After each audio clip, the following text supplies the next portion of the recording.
We have the pleasure to continue this series of classes on the disappearance of the Middle Eastern Jews. Today, we have the pleasure to listen to Jöelle Aflalo, who is the president of the Nathanael Foundation. This foundation is located in Luxembourg. It's a philanthropic um,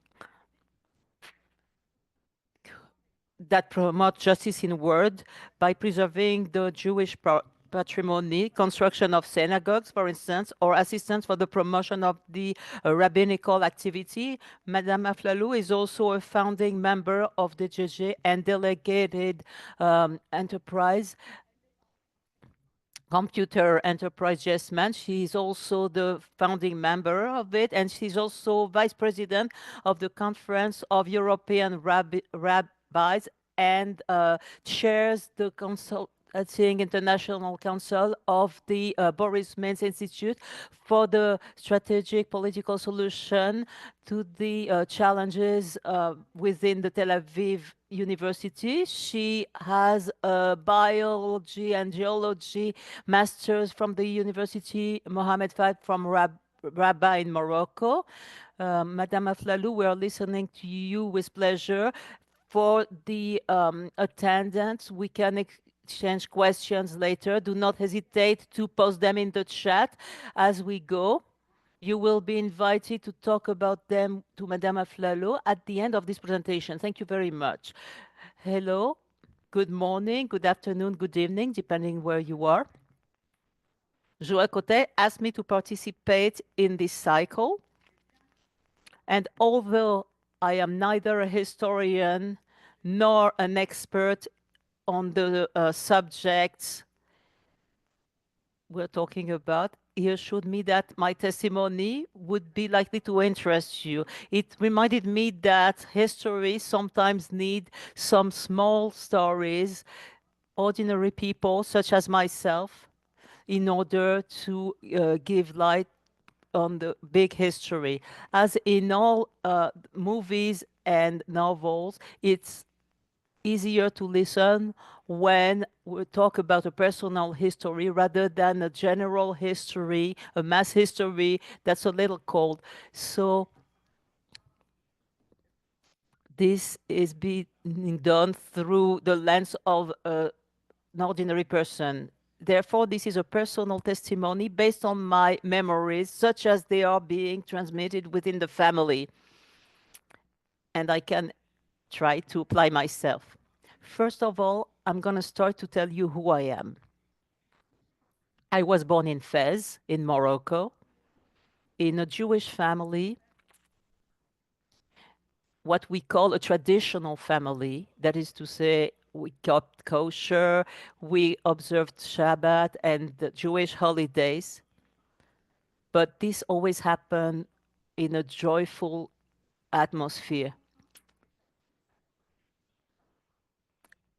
I spent my childhood at the Jewish school of the Israelite Alliance, Universal Israelite Alliance, in a very protected environment without outside relationships. My mother being an only child and my brothers siblings living abroad, we did not even have cousins with whom we could converse, nor did we have relationships with Muslims, since that's what we're talking about now. My only interactions with the Muslims were limited to the Mina, which symbolized living together between Jews and Muslims. The Jews would offer dishes to Muslims, to their neighbors, but on the evening of the Mina, these came with platters full of food that had been, usually they were dairy products and flowers. I had always been intrigued by these customs. How could we ignore each other throughout the year and yet celebrate a ceremony that seemed like a gathering? We wrote so much on the Mayuna, and we forgot the dimension of the meetings between Jews and Muslims. As a little girl, I have a very nice memory of it. the friends, work colleagues of my grandfather's, who was a lawyer, would bring milk, butter, bread, since during Passover we would not consume bread for 7 years. Mafleta, which is a Moroccan crepe or pancake, flowers. My grandfather would bless Muslims and Jews alike, and he would dip a fresh fava bean in flour or peppermint leaf in milk, and then he would touch our forehead with it while pronouncing benedictions, blessings, psalms, and prayers. And he would sing.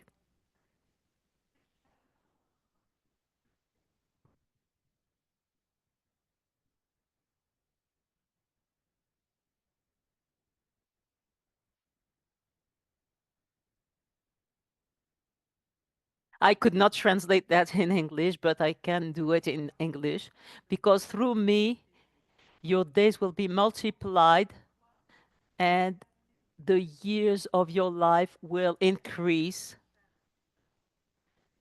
Reveal Hashem your hours and your thoughts will be strengthened. May you succeed and rejoice. And all the Muslims would come to receive this blessing. They came specifically for that. This mixture of Hebrew and Arabic, even in the blessing, sang to us. Otherwise, the only meetings I had with Muslims when I was a child were to buy fruit, vegetables, fish from the vendors. But the conviviality, but the relationship with the vendors is the conviviality from the vendor towards the um, customers, whether they're Jewish or not. You treated well. The difference happened when I left the Alliance School, which was no longer the Alliance, but was the French Mission High School. And I was able to meet French Christians and Muslim Arabs, and it was the first time that I was called by my second name, Zora. I hated it. I was mocked by my French classmates who would nickname me Zorro while making this gesture, Zorro. Being Moroccan, we had to take Arabic as a second language in school. Some friends would hassle me as a Jew, and my Arabic teacher, Mr. Benyara, would defend me publicly, bravely. First, he reconciled me with this strange name by explaining in great length that it meant a rare pearl, a precious flower, and that I should be proud of it, rather than being irritated that my name was Zora. He also lectured the class since I was being attacked as a Jewish person. He let them know that he did not even know if their grandmother or great grandmother was Jewish. Actually, there had been so many conversions, specifically in Fez, forced conversions, that indeed their mothers, grandmothers, or great grandmother may very well have been Jewish. So by reminding them of this and telling them that we had common origins,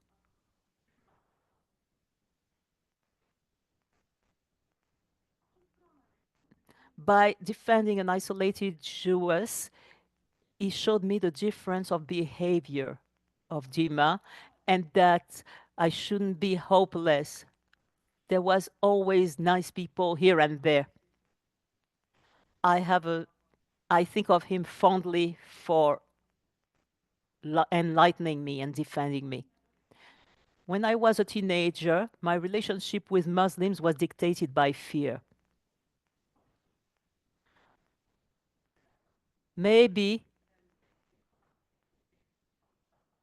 was it participating from the traumas lived by my parents and grandparents that are being transmitted by family stories? Maybe it is an epigenetic phenomena, transmission by DNA of of ancestral traumas. Let's not forget that part of my ancestors had been expelled from Spain and they had lived a trauma, and other were living local traumas since Jews had also been sometimes massacred in Morocco.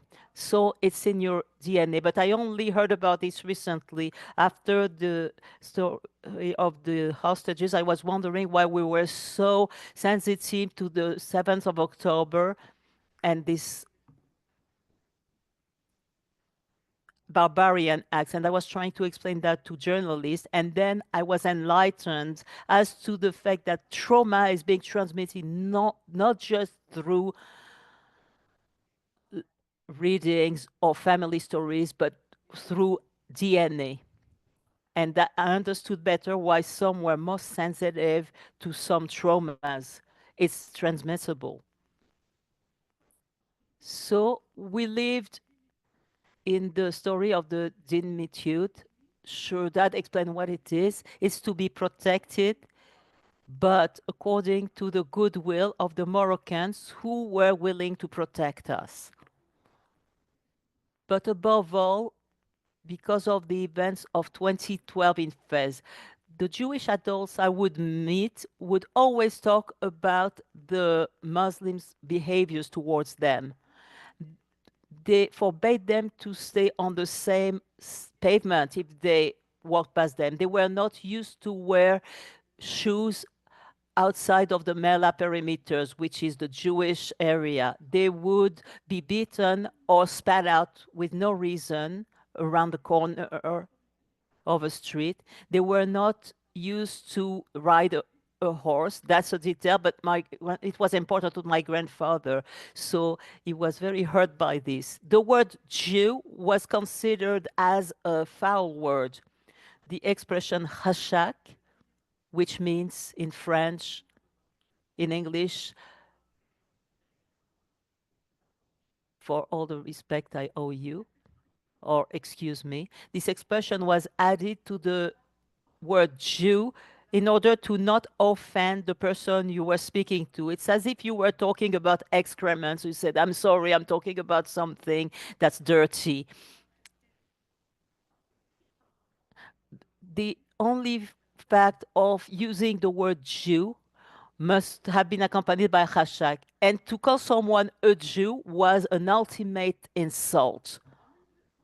In 1912, the pogrom known as the Trickle took place in Fez. It had a devastating effect in our family history, on our family history. My father's mother was raped by a horde of savages who murdered, destroyed houses, raped Jews during these terrible 3 days of the pogrom. My grandmother kept sequelae from it, but she didn't talk about it. However, in family, we would mention it secretly with apprehension, terror and with terror and disgust, especially for girls, and we understand why. My aunt, my aunt, her name is Harma, was born in the lion's cage during these 2 days. As a little girl, we did not understand what it was. But where were the lions? How could you deliver in a lion's den? But it would pique our imagination.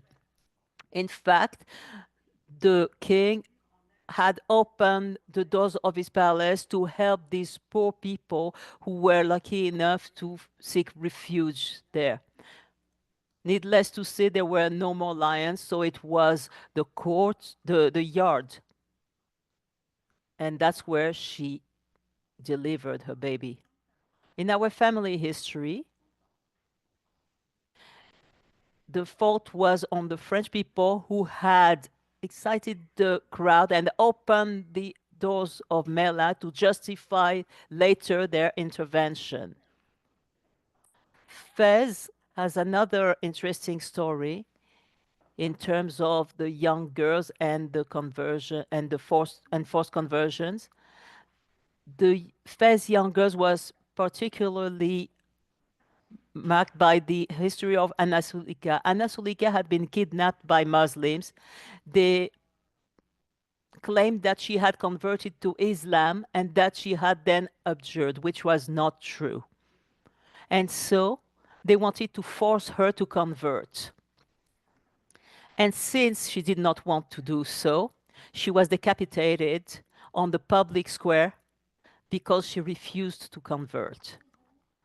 Her tomb in the Jewish cemetery of Fez is important because she became a saint. She was only 14 years old. She was very young, but she had refused to convert. And for her faith, accepted to be decapitated.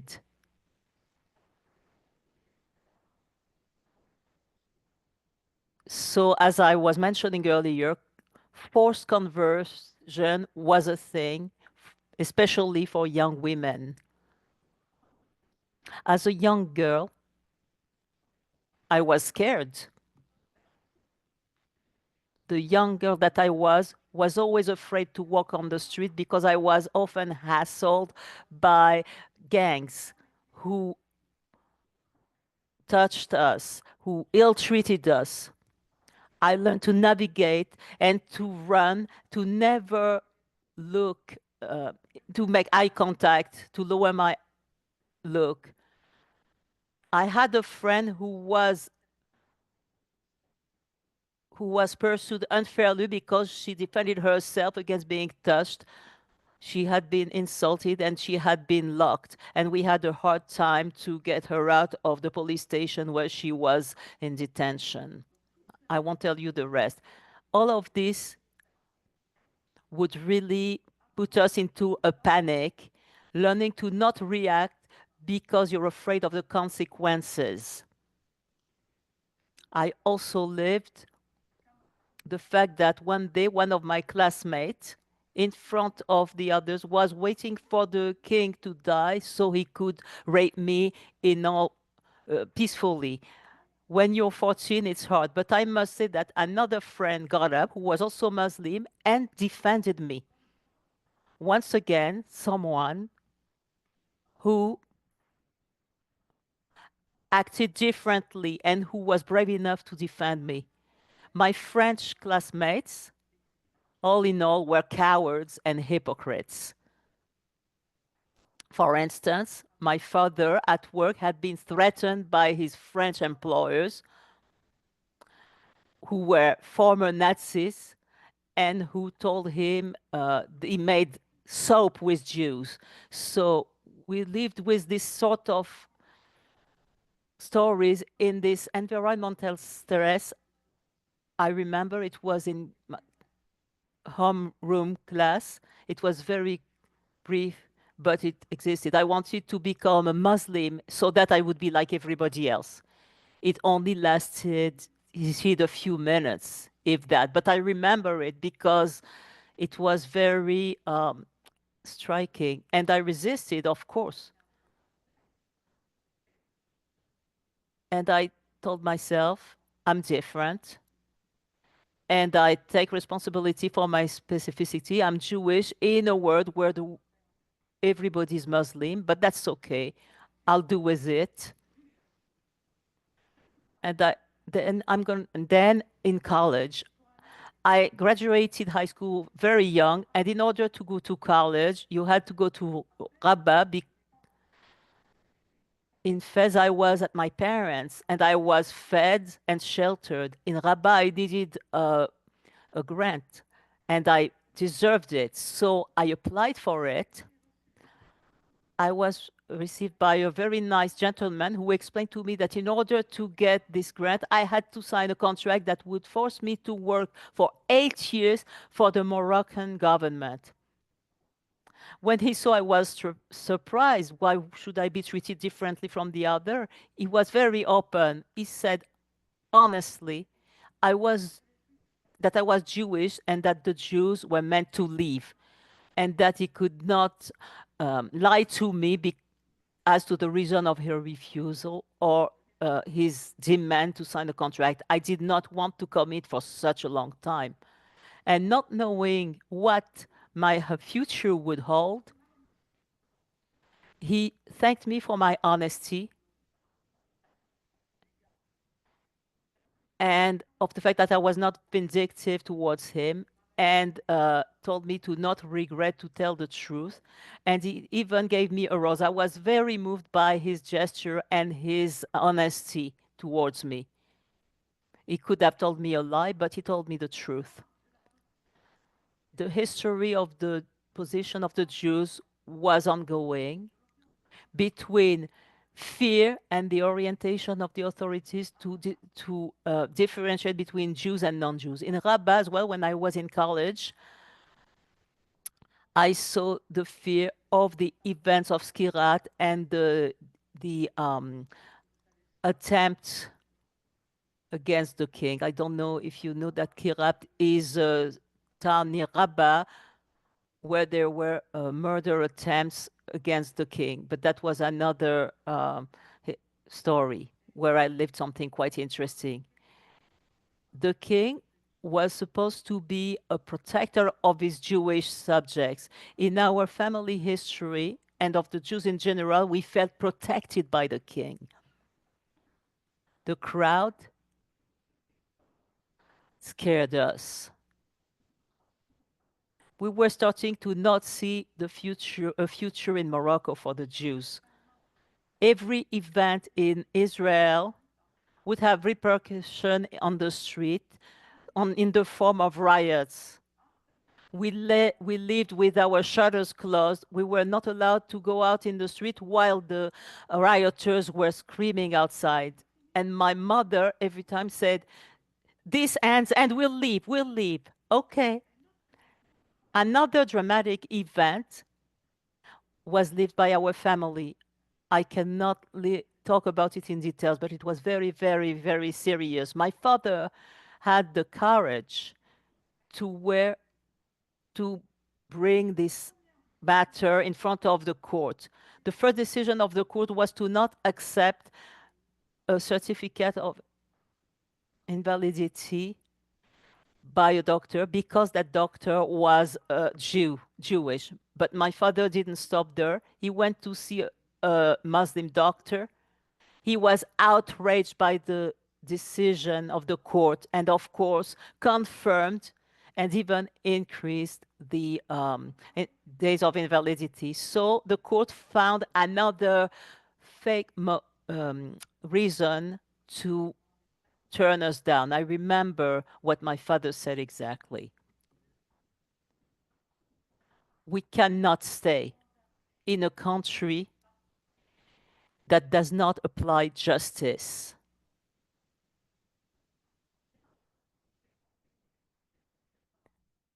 Now moving forward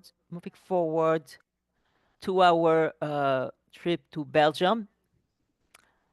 And after that, we had a lot of things happening, after which we ended up in Belgium. I was not scared anymore. We thought we could express ourselves freely, come and go as we wanted. Family life changed. We had to get used to new um, mentalities.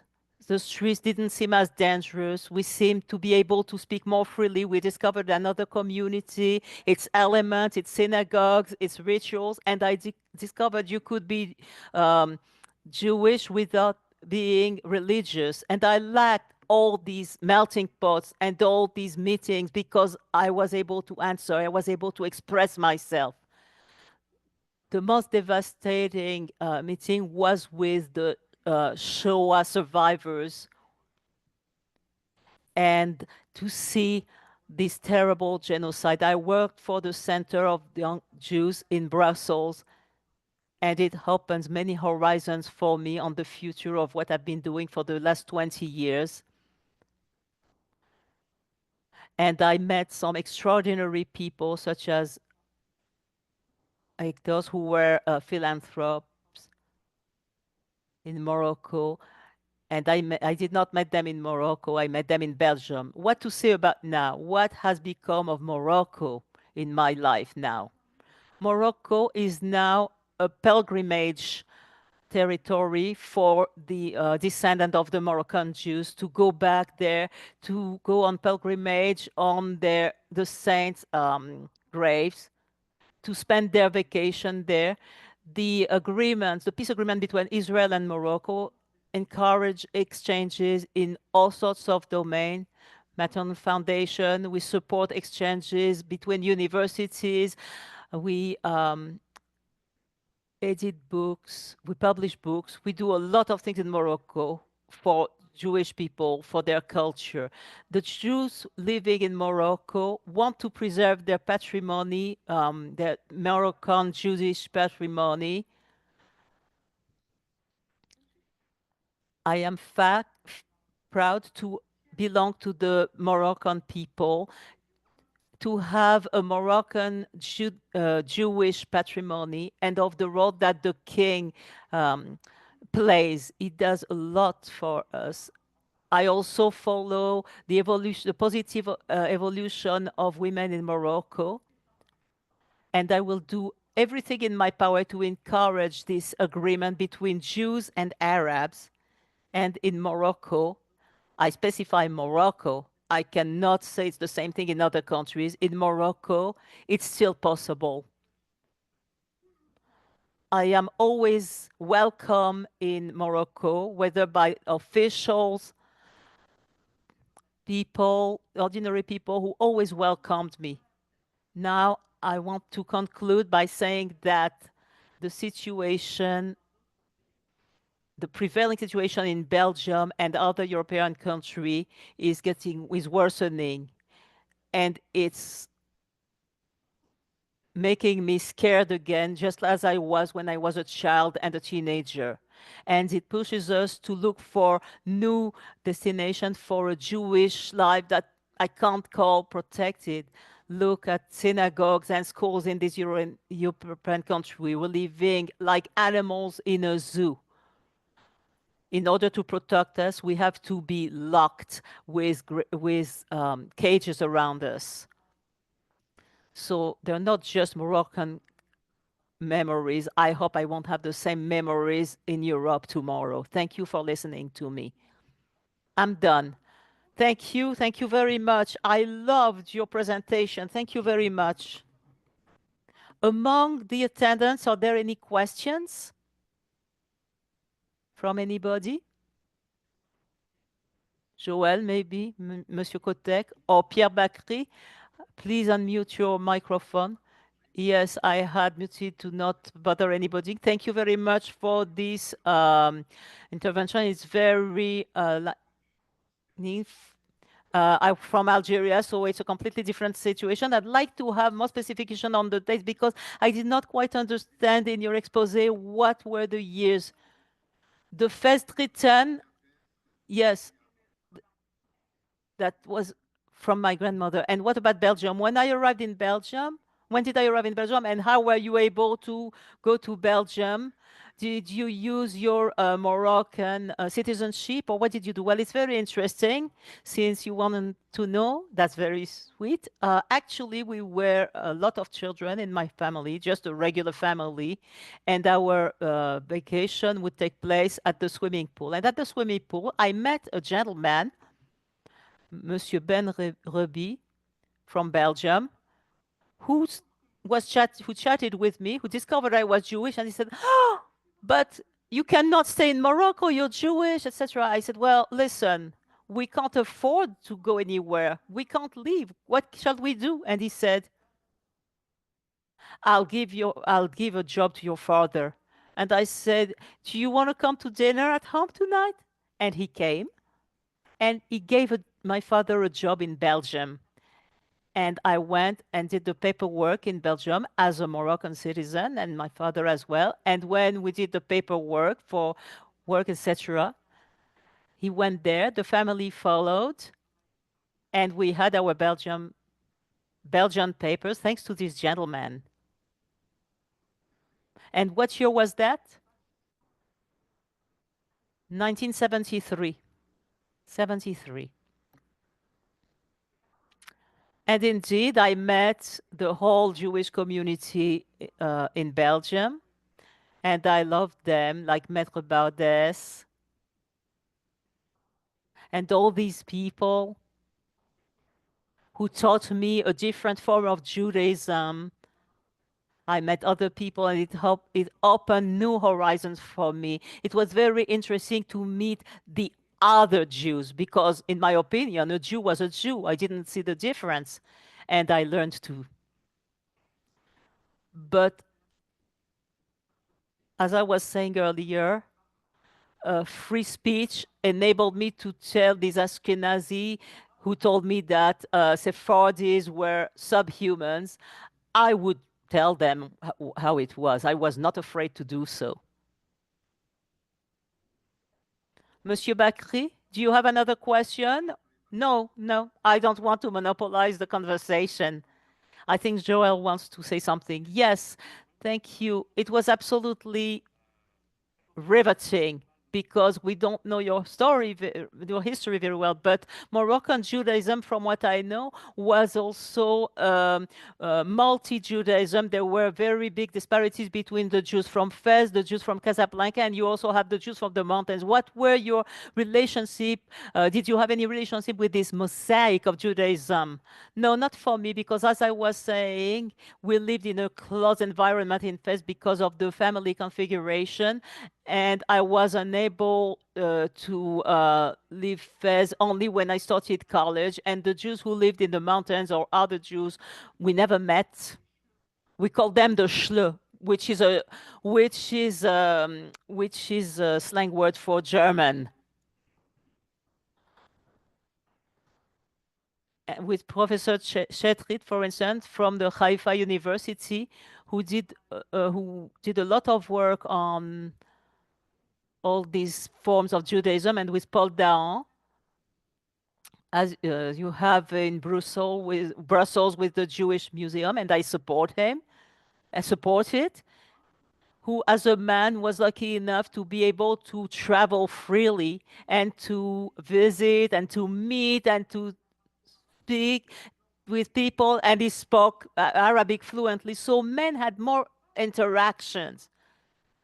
Women, at least in my circle, was very, very protected. My grandmother would walk us to school carrying our satchel. We grew up in fear, but you cannot forget the history of these trauma from the rapes, which made it so that the girls were traumatized.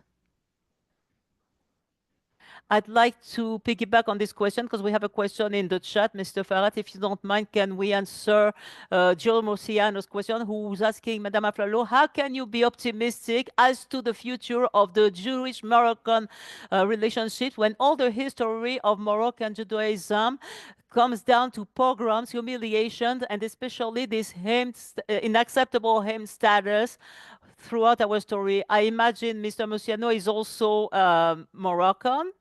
So, what do you have? What are your thoughts as to this title, Trauma and Hope? First of all, in world history, usually there are bad episodes such as Spain. People go back to Spain. Jewish people go back there. But we had put a cherem on Spain. We were not to set foot there anymore. And yet, why optimism towards Morocco? I find Morocco is behaving differently from the other Muslim countries. It is true that we attribute that to the strength of the king, but I also think of the the open-minded of some people I know, and specifically not governor. They don't really have any religious hatred.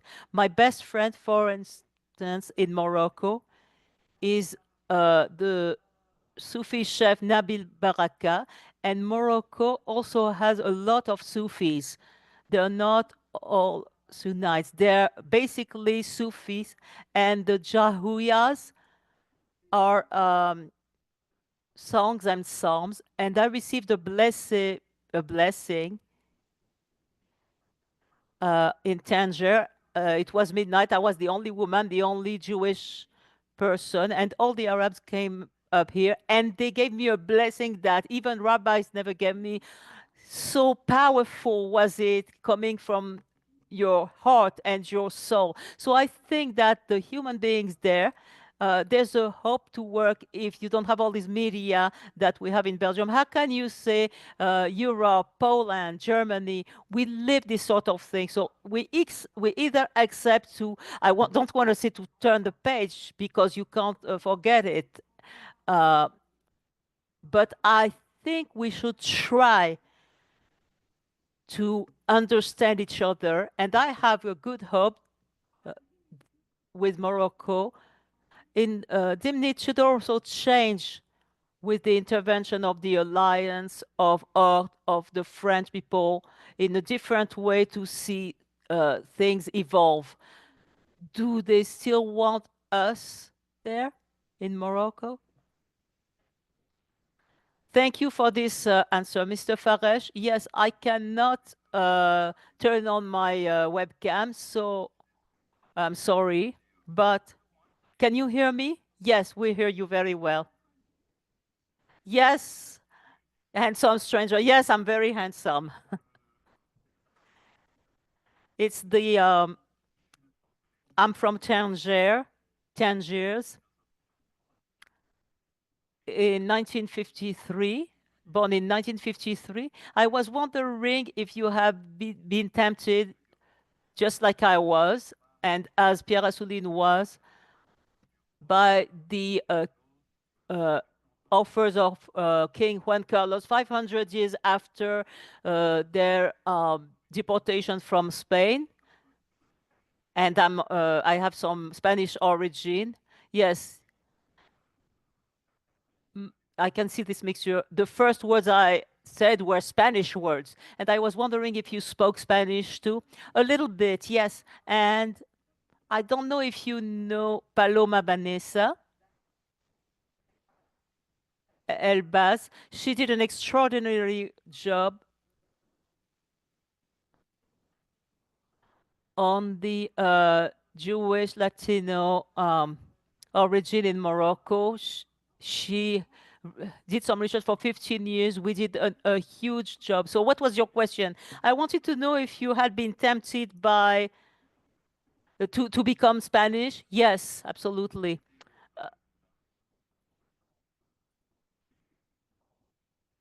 In order to get these links again, because we're talking about the King of Morocco, but the King of Spain gave this over. Yes, I was there, and I gave him an award because of this with the rest of the European rabbis to thank him from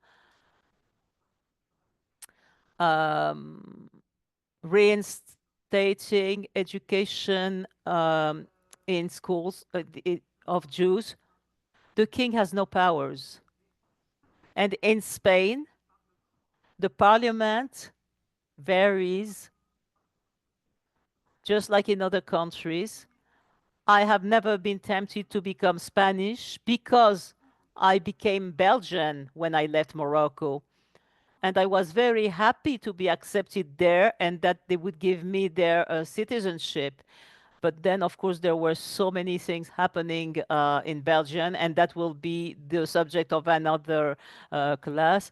That now I became Luxembourgeois and I live in Luxembourg. Belgians no justice when it comes to Jews. So you have to be very careful. So no, I did not have the opportunity to apply for my citizenship, but we grew up with this story of Spania Jalia, which means cursed Spain.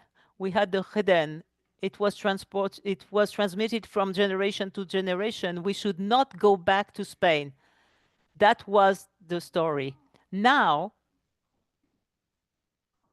yes, to use all the goodwill. But for instance, I'm not in favor of leaving Luxembourg for Israel or to leave for Canada or somewhere else. When will we stop leaving and to be regarded as normal people? When I say normal, should we constantly try to show what we are, whether it's in Belgium, in Spain, or elsewhere? I take care of the 19 Jewish schools in Europe. We are all living behind bars with policy protections. And we have kind of prisoners of these people. We're not free. Anyway, I would recommend a book by Pierre Assouline, who's Sephardic, whose history is similar to mine, except that I'm not a writer. I didn't go to Spain to understand because he started to try and get the Spanish citizenship. He was not trying to give up French citizenship, but to have, how shall I say that? The fact that a king would recognize an additional protection. No, no, not just that. It's ultimately, we can see how, we can all see the thing differently, but I understood that as recognizing the harm that had been done to the Jews by some very Catholic kings. You know, we also went to see the Pope to thank him. Well, thank him. To say that uh, during 15 years, the Nostra Strategia had been put in place. After 50 years, the Christians and the Jews were starting to have an understanding relationship. Why? Because they removed this sentence of baptists. Curiously, I asked my housekeeper, what does the priest teach you to understand what was being done? The Jews killed God, etc. So it's still going on. So I was very much surprised.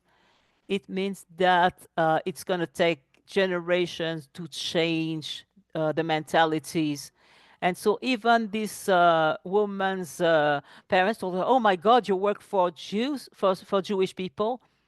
So it's going to take generations to change mentalities, but it's up to us to work, to create bridges.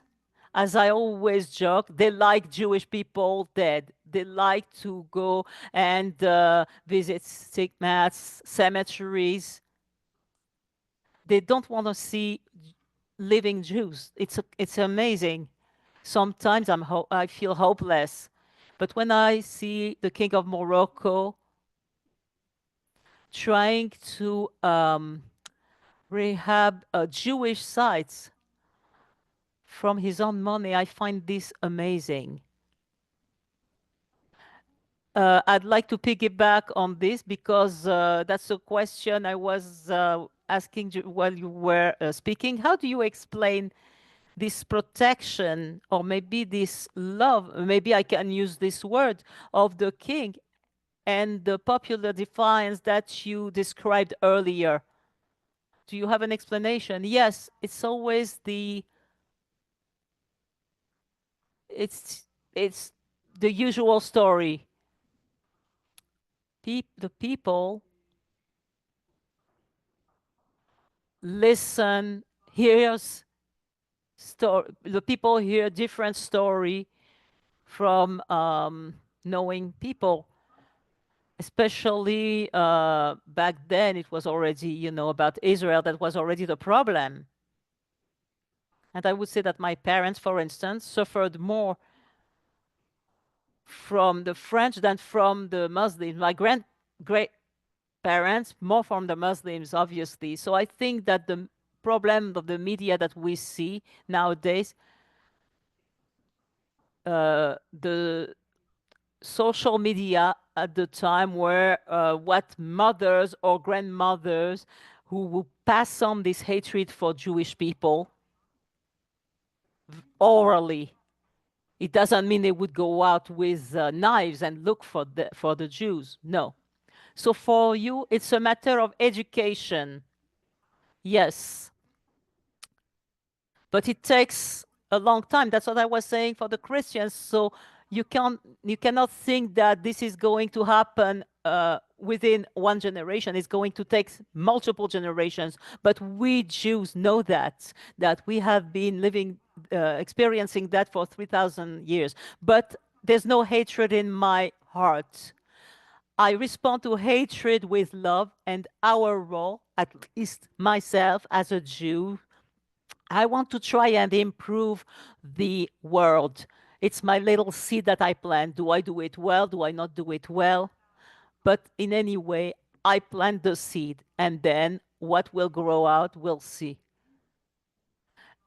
I published books where we mix Arabic, Hebrew, French, 6 languages. I talked about the kavod earlier. I did that for the Cantic of Cantics. I did that for Ecclesiastes. The fact to mix languages enables for things who seem simple or obvious than to not be explained from one person to the other. But everybody has to have their own language. So it's a tikkun haolam. Yes. Does someone have another question?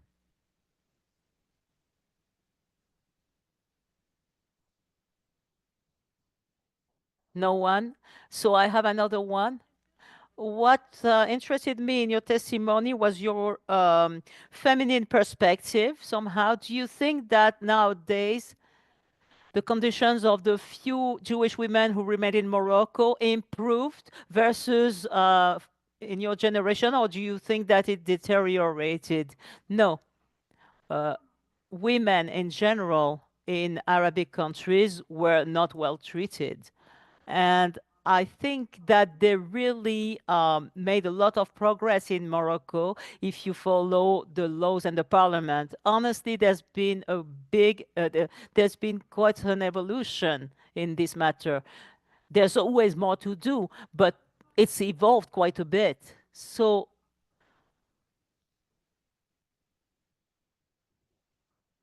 I lived the behavior I lived as a young woman, I think exists everywhere. But every time there's a small community, whether they be people who don't look like everybody else, you have some fear.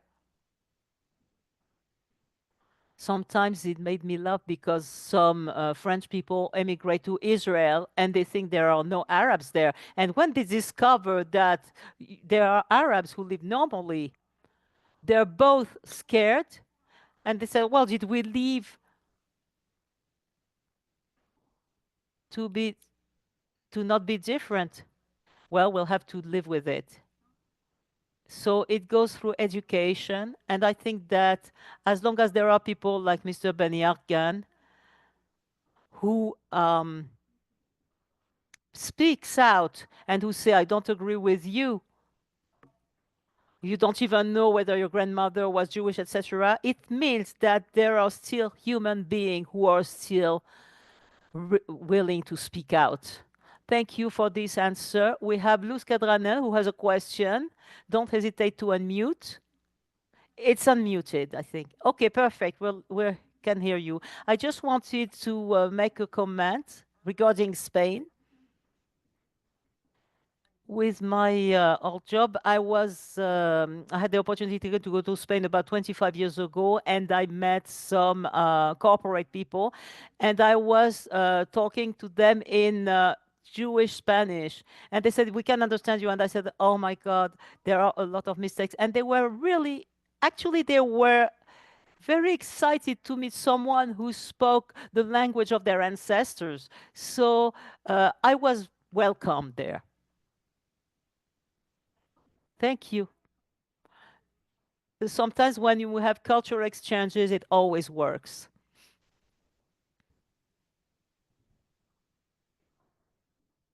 And when I meet Muslim Moroccans abroad, they're like my family. Whereas there, I was afraid of them. But abroad, they're like my family, and we immediately hit it off. Just like when I meet a Jew in Hungary, or I don't know, I travel so much. They're part of my family, even if it's not my origin, even if it's not my language they speak. Quote unquote, I trust them. I'm open to them.